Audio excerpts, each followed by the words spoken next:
Hello, this is episode 5 of the Payne Report, and I just want to give a quick update on what was going on, why there wasn't a podcast up last week for the divisional round of the NFL playoffs. So long story short, I had the podcast made. I made my picks, which I got right I got all of them right, by the way. I'm not kidding. I did pick Tampa Bay to beat the Saints, and I got that right. I was happy about that. But anyway, not to go off on a tangent there, just the brag or anything.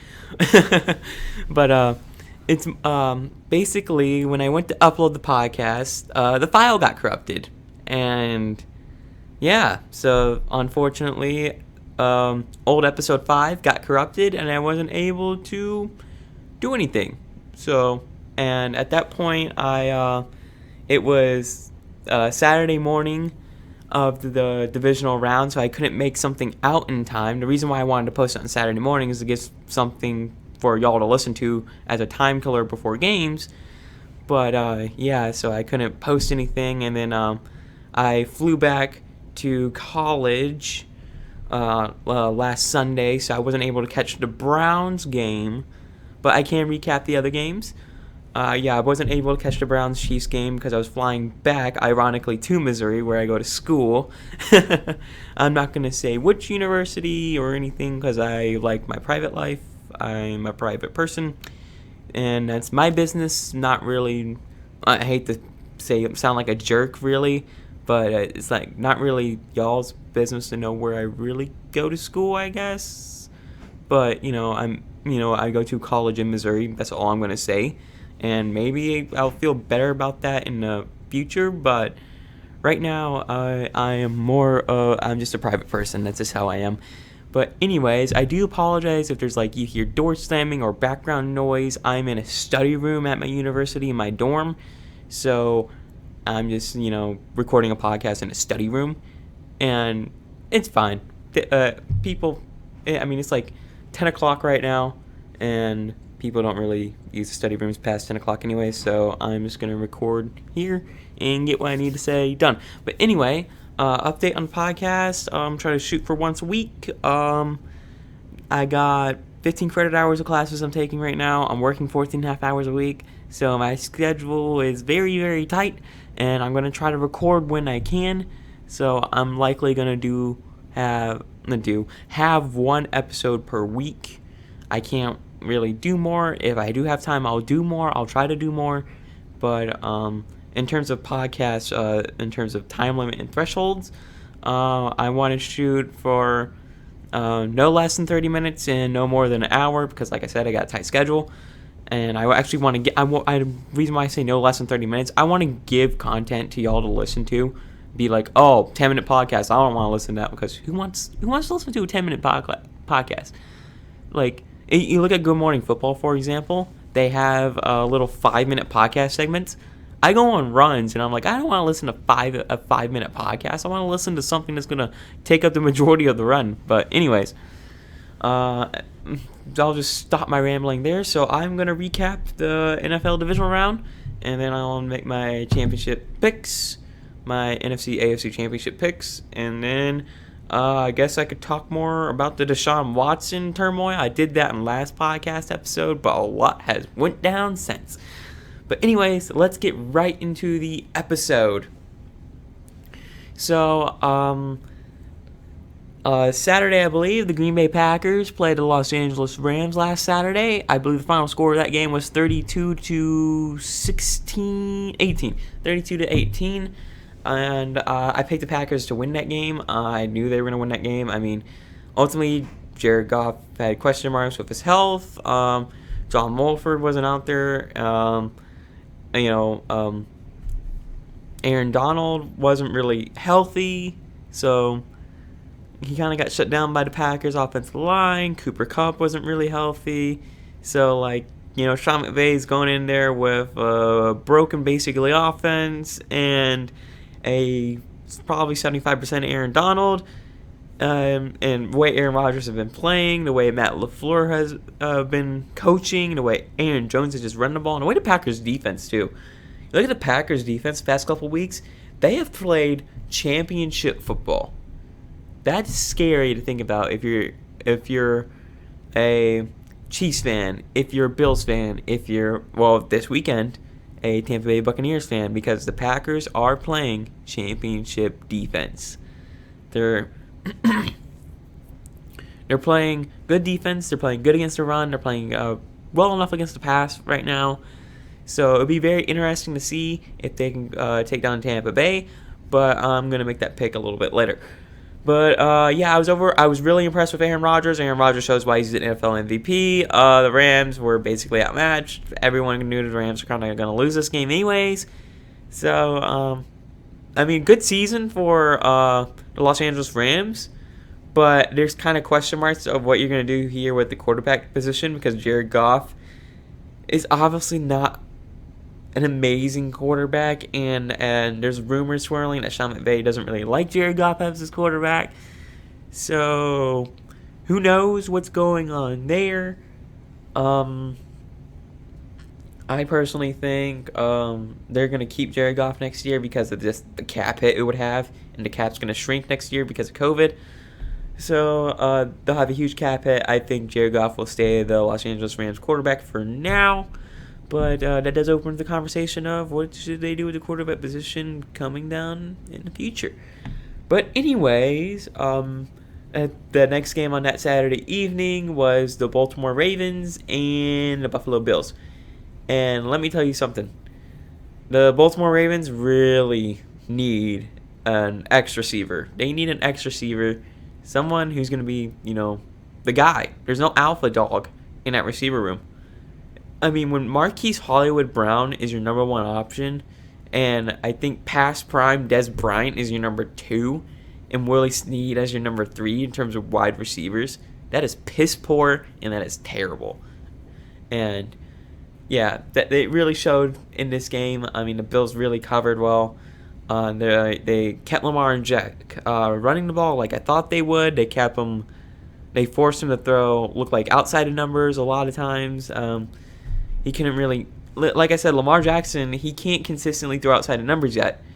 This is really what game planning for Lamar looks like. You basically Lamar's going to get his yards, but it's a matter of, does he get him northwest or east south? Not northwest, north and south, or east and west. You want him to get his yards east and west, because if you're forcing him east and west, eventually help's going to come in. You can make the tackle, gain tackle. But if he's going north and south, he's getting his yards in a positive way, and that's what you don't want. So, and to cover up the middle of the field, because he loves to throw to his tight ends, and he can't consistently throw the ball outside of numbers. That's very evident with his game. He's still developing. He's still a young quarterback. Now, I don't want to knock Lamar Jackson here, because he did win NFL MVP last year. There's a reason why he threw more touchdowns than Patrick Mahomes last year. But when you look at it overall, he's still a young guy, still a young kid, still developing. And I think Lamar's going to put in tremendous work in the offseason. I mean, he didn't really have a real offseason last offseason, so that's going to show too. But I do expect him to take another step forward in his development. This is not panic button time. If you're a Baltimore Ravens fan, it's fine. Calm down. Buffalo Bills, you're going to the AFC Championship. First time since 1993-94 season, I believe. And oh my goodness, you're playing the Kansas City Chiefs, which coincidentally, you played the Kansas City Chiefs last time you were in an AFC Championship game, and Joe Montana was the quarterback. And oh my goodness, it's going to be a hell of a matchup between the Buffalo Bills and the Kansas City Chiefs. I'm excited. First of all, I'm excited if the Bills knock the Ravens out of the playoffs, being a Titans fan. But I'm excited to see Buffalo. I think after the Titans got knocked out, I wanted the Green Bay Packers to win the Super Bowl. But I think I'm leaning towards Buffalo, because Bills Mafia.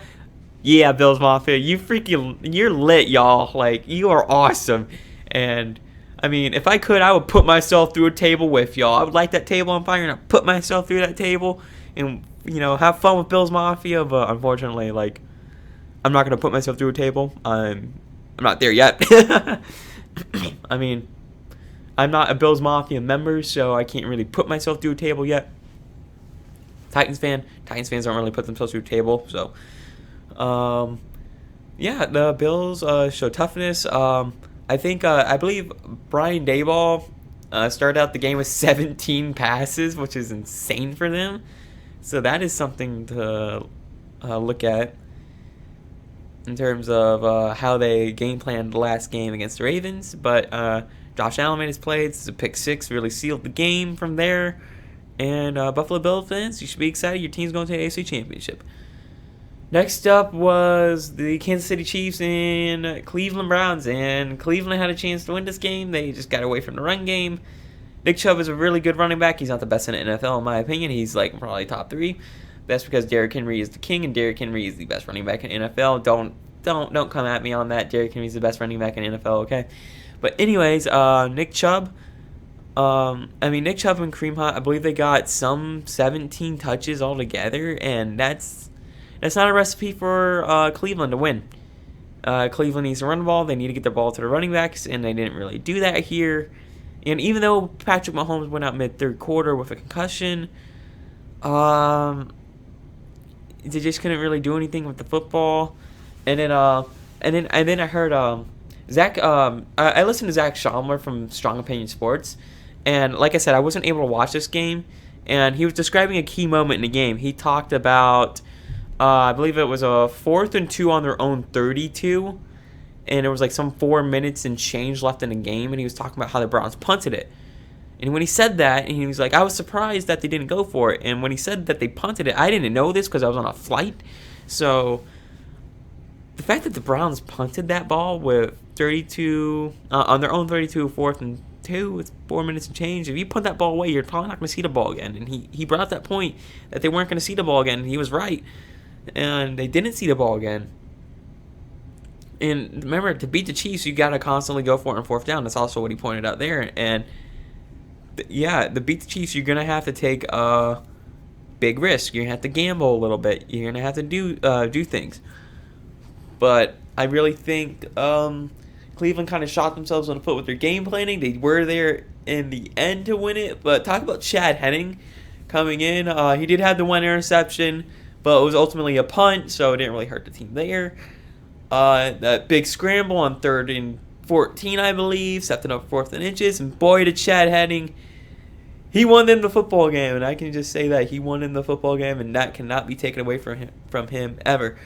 But as far as the Cleveland Browns, probably should have went for it on 4th and 2. I mean, the worst that could happen is Kansas City scores a touchdown with Chad Henning, but they probably weren't going to do that. You hold them to a field goal, and you get the ball back with some, probably around 2 minutes and change with maybe a timeout, and you can probably just go down and score a touchdown. But like I said, Cleveland just wasn't aggressive enough. They didn't really have a good game plan, and but hands down to the Cleveland Browns, who did have a good season and a playoff win for the first time in forever. Beat the Steelers, hand out that too.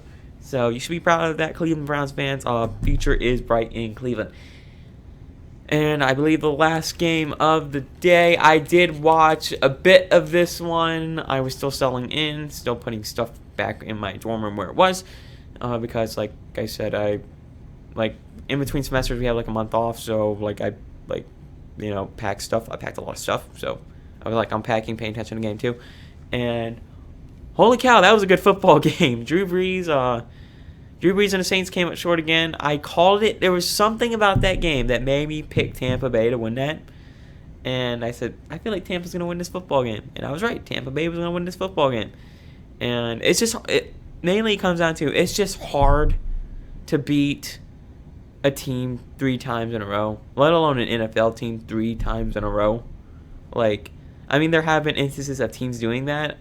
Look back at the 99-2000 Titans. They beat the Jacksonville Jaguars twice in the regular season, and then beat them in the AFC Championship game to punch their ticket to the Super Bowl that year. But it's hard. It's really hard to beat a team 3 times in a season. It's just really, really hard. But anyways, Tampa Bay came out. They forced turnovers. That was the difference maker in this game. Forcing turnovers and giving Tom Brady a short field to operate with, because against the Saints defense, Tampa was not going to go 80 yards, 75 yards, 90 yards on, touchdown drives. They just weren't going to do that. They needed short field to where they could get a 35-yard drive, 40-yard drive, 28-yard drive, somewhere around anything like really under 60 yards for them was a win, because that's good field position. It makes stuff easy on the not easy on the defense. My bad, and it just puts pressure on them. And Tom Brady played a hell of a game. I think. And the whole shade with Bill Belichick's girlfriend throwing shade at Tom Brady. Okay, look up. Okay, like, she didn't watch the game. Okay, Tom Brady scored like 3 times. Okay, Tom Brady's Tom Brady. Quit getting butt hurt because your husband made a stupid decision about not re-signing Tom Brady. But anyways, Tom Brady played a great game. Drew Brees, not so much. It's sad to see him go out in that way, but I mean, Drew Brees, who's basically going to be done after the season anyways, and just, I believe he was playing with a torn rotator cuff, broken ribs, a collapsed lung this year. Like, he just was not healthy. He did not look good. And, yeah, this was just the end of... When they played the Raiders earlier in the season and lost, I said, oh, no. Oh, no. That's what I said. I said, oh, no. And, they did, find a rhythm and put together a good season, but they just ultimately couldn't win. Sorry about that. I'm just recording late at night, and I'm a bit tired after a day of classes and everything. But anyways, yeah. So the New Orleans Saints out of the playoffs again, and not really like heartbreaking fashion this year, but Tampa just played a really overall better game. Tom Brady was a better quarterback than Drew Brees last Sunday. So it's just what ultimately came down to, and I like the little video that came out after of Tom Brady meeting Drew Brees on a field and throwing a touchdown pass to his son. That was cool. And talk about Drew Brees' son, man. I don't know if that was his brother or not when he made the catch over, but he mossed that kid. That was awesome to see that. But anyways, yeah, shout out to Drew Brees with an amazing career. Same thing to Phillip Rivers, too. Amazing career for Phillip Rivers. As a Titans fan, I would have loved to see him come back and be the Colts quarterback because, yeah, just didn't have a spectacular season for the Colts, and like his arm's kind of shot. But and as a Titans fan, I would have really liked that. But anyways, I believe I'm gonna look at. Sorry if I sound jumbled and just tired. I'm exhausted, and like this is really the only time I have to record this week. I do promise I'll have a better. I'll sound more energized. I'll make time to record better. But anyways. AFC Championship game, we have the Kansas City Chiefs and Buffalo Bills. Big question mark going into this game is, will Patrick Mahomes be healthy? I say, I think he's gonna be ready to go. I mean, he is dealing with turf toe, it looked like a turf toe, and a concussion. I think Patrick Mahomes plays in this game. I'm not concerned about the concussion affecting his play. I'm more concerned about that turf toe affecting his play. Like, AJ Hawk made a good point of it on the Pat McAfee show today. Playing on a turf toe, that's going to be different because he'd be a little less mobile. It's probably going to hurt when he throws off that toe. So I think he's going to be good to go with the concussion protocol. I believe he's like in step 3 of a 5-step process, and it's Thursday. Or he's in step 4. One of those steps, he's in one of the like final stage steps, so he's gonna play. But I'd be more worried with the turf toe of affecting his play as opposed to a concussion. But I mean, if he's good to go and he's concussion-free symptoms, he should be fine. But if he's showing symptoms, that will obviously affect his play. But I think if he does show symptoms, he won't be playing because it would just be. It would be horrible for the NFL that he played with concussion symptoms because he's a face of the league, and it would be horrible for them. They would lose a lot of money, lose a lot of sponsorships if that happened. So I don't think there's any pressure on the independent doctor from the NFL there. But, man, it would be interesting to see how he plays on Sunday. And Buffalo Bills, they're playing good defense. I would like to see if they get the run game a little bit more, but man, their passing attack is lethal. Like, even in the Baltimore game, it was just like, when are they going to break loose? When are they going to break loose? There's a big play. That was basically it. They had some big plays, And I think the Kansas City defense is not as stout as Baltimore's. And I'm going to pick the Buffalo Bills to win this game. I'm picking the Buffalo Bills to go to the Super Bowl over the Kansas City Chiefs. I don't know what it is. Something's just telling me to pick the Buffalo Bills over the Chiefs. And quite frankly, I kind of want to see the Bills go to a Super Bowl. And I think that would be cool for Bills fans to experience that. And on the NFC side, you got the Green Bay Packers and the Tampa Bay Buccaneers.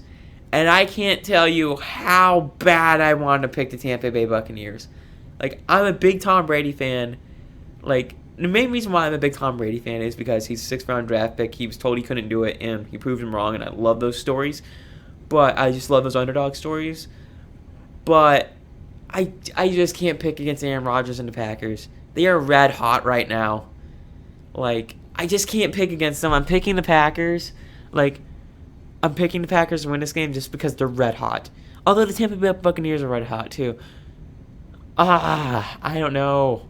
I mean, it's Tom. He's played in elements before. It's not like it's going to be his first time in the elements. But I'm more concerned about that Tampa Bay defense playing up in Green Bay with potential snow. And, you know, those Florida teams don't really do good in the snow. I mean, I'm not worried about Tom. I'm just worried about his teammates, if that makes sense. So, I'm going to pick the Green Bay Packers to win because Aaron Rodgers is playing a whole different level. And, yeah, I think the Green Bay Packers will beat the Tampa Bay Buccaneers in a close game. And it will be your matchup in the Super Bowl will be Buffalo Bills and Josh Allen versus the Green Bay Packers and Aaron Rodgers. That's my Super Bowl matchup. But yeah, that would be interesting Super Bowl matchup if Josh Allen got to play Aaron Rodgers in the Super Bowl. I mean, Green Bay has a good defense. Buffalo has a good defense. It'll be interesting to see. And I tell you what, if you're a Buffalo Bills fan, you should be happy right now because, especially compared to a couple years ago. A couple years ago, the Buffalo Bills made the playoffs with Tyrod Taylor, and they couldn't do anything. And everyone thought Sean McDermott was an idiot for getting rid of Tyrod Taylor, including myself. I didn't really see it. And then when they drafted Josh Allen, I was like, okay, maybe he's going to do something. But I ultimately thought he was going to be a bust. In fact, I used to refer to Josh Allen as a complete idiot of a quarterback. Like, he just wouldn't make good decisions. He was inaccurate. But it tells you the hard work he has put in this past offseason to get better as a quarterback, to be more accurate with his fundamentals. And you see it. He's the most improved quarterback I've ever seen from year 2 and year 1. From year 1 and year 2 to year 3. I've said it before and I'll say it again. He looks amazing, and he's a franchise quarterback that the players really gravitate towards him. The fan base has gravitated towards him, and the Buffalo Bills fans, you should be happy because I believe he's going to deliver a couple championships to y'all. But yeah, I believe the Buffalo Bills and Green Bay Packers will face each other in the Super Bowl, and yeah. I said I was going to talk about Deshaun Watson and the whole Houston Texans thing, but I'm exhausted. I'm going to save that for another episode. It is currently 10:40 for me. I'm exhausted. Had a long day. I know this podcast is a little short. It's probably going to run right around that 25-minute mark, but I thought I'd at least get something up. Again, I'm sorry I didn't get anything up last week with the whole recording getting corrupted and everything, but I figured I'd get something up. I know it's not my best work, but I'm going to do better next week and hopefully have a great episode breaking down the conference championship games, looking at the Super Bowl prediction, and then hopefully some more news development has happened with Deshaun Watson and Houston Texans, and then I can talk some NFL head coaches, and I said I would start the rookie quarterbacks, how their season went. I'm still analyzing Joe Burrow. That's just going to take some time. I kind of got behind on that, but I'm going to do more analyzing of that. And yeah, I'll probably do that. I'll probably do the rookie quarterback thing in episode 7. Start that series off. I'll look at Joe Burrow. And episode 6, we'll talk conference championship, Super Bowl prediction. Sorry, I can't English. And just ultimately head coaches and stuff. But anyways, I hope y'all enjoy listening to this. Just me really rambling. It was just something to get up on. Y'all just enjoy this weekend's football. Stay safe out there. I know COVID is not really ramping down like we hoped, but just stay safe, wear a mask, keep following the protocols, y'all, and have a great night. Thank you for listening. Peace.